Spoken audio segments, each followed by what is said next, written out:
امیر المومنین سیدنا فاروق اعظم صحابہ میں سب سے زیادہ تگڑا اور رسول پسند آدمی، غصے کے لحاظ سے سب سے تگڑے ہیں، جلدی غصہ آتا ہے۔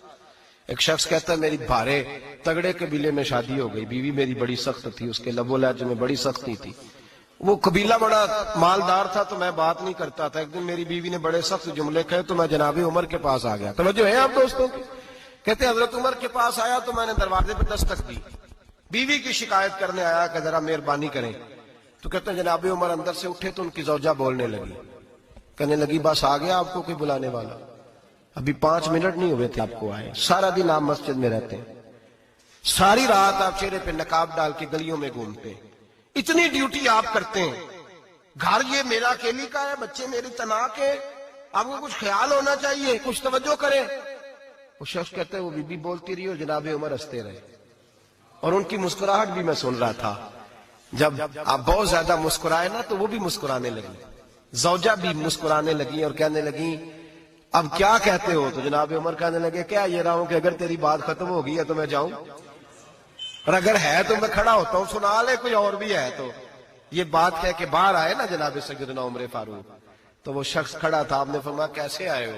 کہنے لگا حضرت جی میری ایڈی تو نہیں ڈاڈی، میں تو آیا تھا اپنی بات کرنے، تو یہ تو لفظ زیادہ سخت ہے، وہ اتنی سخت نہیں ہے جتنی یہ ہے، تو ذرا قبیلہ سخت ہے تو میں شکایت کرنے آیا تھا، تو یہ تو آپ کا معاملہ بھی اسی طرح کا ہے۔ جناب عمر کا جو جواب ہے بڑا قیمتی ہے، آپ نے فرمایا میری بیوی میری ہر طرح کی خدمت کرتی ہے، لفظوں کا حسن دیکھیں، ایسے نہیں کہ بیوی کوئی کام بھی نہ کرے اور مفت کی چڑھائی کرے، وہ بھی درست نہیں ہے۔ فرمایا میری بیوی میری ہر طرح کی خدمت کرتی ہے، میں گھر نہیں ہوتا تو میرے بستر کو پاک رکھتی ہے، کسی کی ضرورت نہیں میرے بستر کو دیکھ بھی جائے، میرے بچوں کو جب میں بستر پہ بلاتا ہوں آتی ہے، میرے بچوں کا خیال رکھتی ہے، میں باہر ہی رہتا ہوں گھر کے، لیکن گھر کی ذمہ داریاں ساری اس نے اپنے کندھوں پہ لے لی ہیں۔ فرمایا میرے مزاج میں جلال ہے، میں روز اونچا بولتا ہوں تو سنتی ہے، میری بیوی ہے نا، میں اس کا لباس ہوں وہ میرا لباس ہے، کبھی کبھی وہ اونچا بولتی ہے تو میں بھی سن لیتا ہوں، بیوی جو میری ہے۔ حضرت ابو الحسن کی بات میں اکثر سنایا کرتا ہوں، بڑی دور سے مرید ملنے آیا تھا، بڑی دور سے، دروازے پہ دستک دی، وہ کہتا میں سینکڑوں میل کا سفر طے کر کے آیا دروازہ، اور یہ بات اتنی خوبصورت ہے، مجھے اس واقعے سے اتنی دلچسپی ہے کہ 2 سال پہلے ایک رمضان کا ایک درس تھا، تو ایک صاحب کہتے ہیں میں آپ وہ بات بیان کر رہے تھے تو میں سٹام لینے آیا تھا ککھڑ سے بیوی کو طلاق دینے کا، تو آپ بات کر رہے تھے تو میں نے یہ بات سنی تو بس میں نے سمجھا میری بات کر رہے ہیں، سارے مجھے کہتے تھے مان جا، میرا ساس سسر بھی منت کرتے تھے، میں نہیں مانتا تھا، آپ کی بات سن کے میں راضی ہو گیا اور میں اس کو لے آیا۔ حضرت ابو الحسن کہتے ہیں بیوی ذرا مزاج کی سخت تھی، کردار کی بڑی عمدہ پر لفظوں کی ترش تھی، تلخ جملے بولتی تھی، تو مرید ملنے آیا بڑی دور سے، بستا دروازے پہ دستک دی، کون ہے؟ کہا میں حضرت کا عقیدت مندوں ملنے آیا ہوں، تو اس نے کہا کہ وہ کسی جنگل میں اللہ اللہ کر رہا ہوگا، تو بھی ویلا ہی ہے جس طرح وہ ویلا ہے، فارغ ہے بالکل تو بھی اسی کی طرح کا، کہیں جنگل میں ہوگا وہ ہو کرتا تھا، تو بھی بیٹھ جا پاس جا کے، سارے فارغ اسی کے پاس بیٹھے رہتے ہیں۔ حضرت ابو اور یہ کون ہے؟ محمود غزنوی کے پیر ہے، محمود غزنوی کو کرتا دیا، کہا مشکل پڑ جائے تو میرے کرتے کے وسیلے سے دعا کرنا، اللہ حل کر دے گا۔ محمود غزنوی کہتا ہے سومناتھ کے مندر نہیں فتح ہوتے تھے، جب میں تھک گیا حملے کر کر کے تو میں نے اپنے پیر کا کرتا سامنے رکھ کے دعا مانگی، فتح ہو گئی۔ رات کو حضرت ابو الحسن خواب میں ملے، فرمایا تو نے قیمت نہیں ڈالی میرے کرتے کی، بس فتح مانگی؟ کہا حضور پھر؟ فرمایا میرا کرتا رکھ کے کہنا تھا یا اللہ سارے ہندوؤں کو مسلمان کر دے، اللہ نے مسلمان کر دینا تھا۔ اتنا بڑا شخص، اور گھر میں آل کے دستک دی تو بی بی کہتی ہے کون ہے؟ کہا ملنے آیا تھا، تو بھی فارغ ہے؟ اس نے کہا جی میں تو بڑی دور سے آیا ہوں، نے کہا وہ جنگل میں ہوگا، کہا ہو کر رہا ہوگا، تو بھی جا اس کے پاس، کرو جو دل میں آتا ہے۔ تو کہتے ہیں میں نے کہا کچھ بھی نہیں بیچارہ جس کا گھر ہی حال کوئی نہیں، تو کچھ بھی نہیں ہے، کوئی شے نہیں، چھوڑو، لیکن اب آیا ہوں بڑی دور سے تو ملنا تو پڑے گا۔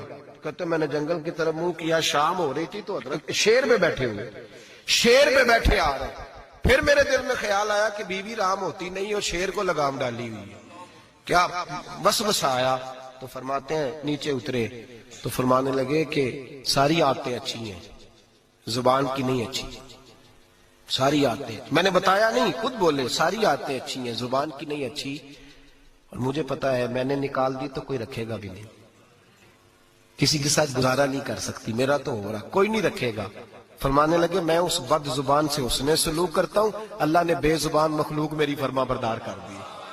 یہ جو میں بیٹھا ہوں یہ میری ریاضت کی وجہ سے نہیں، اس بد زبان سے حسن سلوک کرتا ہوں تو یہ بے زبان میری تابعدار ہے. میں نے نکال دی تو گزارا. حوصلہ کرے، دلیری پیدا کرے، اپنے مزاج کے اندر قوت پیدا کرے. جو بات بات پہ پھٹ پڑے اس کا ظرف کمزور ہوتا ہے. بہرحال عام پر آخری بات سنیں، وہ یہ ہے کہ جو خارجی لوگ ہوتے ہیں وہ بڑا مسئلہ پیدا کرتے ہیں. لڑکی کے ماں باپ اور لڑکے کے ماں باپ.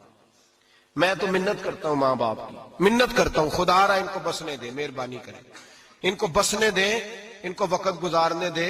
وہ ناراض ہو گئے، میاں صاحب نے کو برا بھلا کہا تو اب انسان کا مزاج ہے، وہ جب دکھی ہوتا ہے تو کسی کو دکھ سناتا ہے.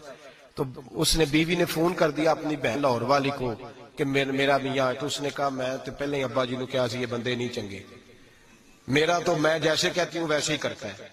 میری بہن حوصلہ کار، میں تو اس دن بھی آئی تھی تو فلانی عادت مجھے بڑی بری لگی تھی، تو میں تو تیرا گھر ہے. تو اس نے اور بارود بھر دیا، لاہور بیٹھ کے ایسی تیلی پھینکی ہے کہ ساری رات گھر جلتا رہے گا. او خدا را معافی دے دو ان کو معافی دو. تم نے تو دور رہ کے ان کو غلط گائیڈ کرنا ہے تو انہوں نے کٹھے رہنا ہے. یہی حال لڑکے کے دوست نے اپنے دوست سے کہا یار بھابی تمہاری بات نہیں سنتی. تو اس نے کہا یار چھوڑ، تو نے کہا شادی کر لی ہے میرے والی، میں گھر جاؤں تو سانس بند ہو جاتے، چاہے پوچھتی بھی نہ ہو سیدھے منہ سے. جھوٹ بولے گا، اس کا گھر تباہ کرے گا، حالات خراب کرے گا، چاہے روز اس کا حال اپنا برا ہوتا ہو. چاہیے کیا؟ میرے نبی کریم علیہ السلام نے فرمایا دو لوگوں کی صلح کرانے کے لیے تجھے غلط بات کہنی پڑتی ہے تو کہہ دے، اللہ تجھے اس پہ بھی اجر عطا فرمائے گا. ان کو کہے کہ یار کوئی بات نہیں، انسان کے کبھی رویے کچھ ہوتے ہیں، کبھی کچھ ہوتے ہیں، کبھی اندر کوئی ٹینشن ہوگی تیرے ساتھ، ان کو اچھا گائیڈ کریں. اس لیے کہ ان دونوں نے اکٹھے رہنا ہے، تم نے تو فطور ڈال کے نکل جانا ہے. میرے نبی پاک علیہ السلام کی حدیث سنیں، حضور نے فرمایا لعنتی ہے وہ شخص جو مرد کو عورت کے خلاف اکساتا ہے اور عورت کو مرد کے خلاف اکساتا ہے. وہ لعنتی ہے، وہ کوئی بھی ہو، مائیں بھی اور باپ بھی اور بہنیں بھی، سارے اس بات کا خیال کریں، غلط فکریں دماغوں میں نہ چھوڑیں. آپ اپنا گھر بسائیں گے، سائڈ پہ ہو جائیں گے اور یہاں تباہی اتر جائے گی. مہربانی کریں. گھر ٹوٹتا تب ہے جب باہر والے فساد برپا کرتے ہیں. میں ایک جملہ اکثر کہا کرتا ہوں، میاں بیوی کا اپنا جھگڑا نہیں ہوتا، جب بھی ہوتا ہے کسی تیسرے کی وجہ سے ہوتا ہے. اور جب گھر ٹوٹ جاتا ہے تو مصیبت اس کے لیے ہوتی ہے، خامند کے لیے یا بیوی کے لیے. اور یہ جو گھر ٹوٹتے ہیں تو سب سے زیادہ شکار وہ نونہال ہوتے ہیں جن کو باپ کی بھی ضرورت ہوتی ہے، ماں کی بھی ضرورت ہوتی ہے. وہ خامند بھی نئی بیوی لے آیا، ماں نے بھی نیا بیاہ رچا لیا، لیکن بچے ترستے روتے ہیں کہ خدایا یہ کبھی کٹھے ہوتے. گھر ٹوٹ گیا، خاندان بکھر گئے، رشتے برباد ہو گئے. اور پھر اس کا نقصان کل کو اس بچی کی جب شادی ہوتی ہے تو اس کے بھی گھر والے پوچھتے ہیں ان کی طلاق کیوں ہوئی، کیوں ان کے ماں باپ آپس میں علیحدہ ہوئے.